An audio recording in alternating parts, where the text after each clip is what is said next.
ఇంకేం సాగునట్లు తినేసుండా ఇంటికి పోతున్నాం. మరి ఇంత సేపు నన్ను ఎందుకు గౌరవించినారా? స్వాతంత్ర దినోత్సవం ఈ రోజు నేను గౌరవించాలి. రేపటి నుంచి మడిచి మూలనేసేయాలి. హరిగంతరంగా అని చెప్పి ఇంటి మీద జెండాలు ఎగరేస్తున్నారు, బాగానే ఉండదు. మళ్ళీ దానికి జాగ్రత్తగా భద్రపరుస్తున్నారా?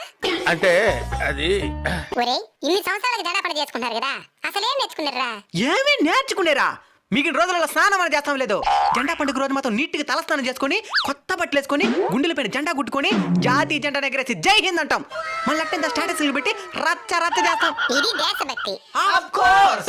ఒరే మీరు మీకోసం మీ కుటుంబం కోసం కాకుండా ఈ దేశం కోసం ఏం చేసినారు చెప్పండి. ఓ 10 మందికి మీ వంతు సహాయం చేసినారా? పోనీ ఎవడని ఎదిగితే చూసి ఓర్చుకోగలుగుతున్నారా? పోనీ మీ చుట్టూ ఉన్న ప్రకృతినైనా సరిగ్గా చూసుకున్నారా? ఒక ముళ్ళు గుచ్చుకుంటేనే తట్టుకోలేరు మీరు. అలాంటిది ఎంతో మంది వాళ్ళ తలాలు తెంచుకుంటే కానీ మీకు ఈ స్వతంత్రం రాలేదు. దీన్ని సరిగ్గా ఉపయోగించుకోండి.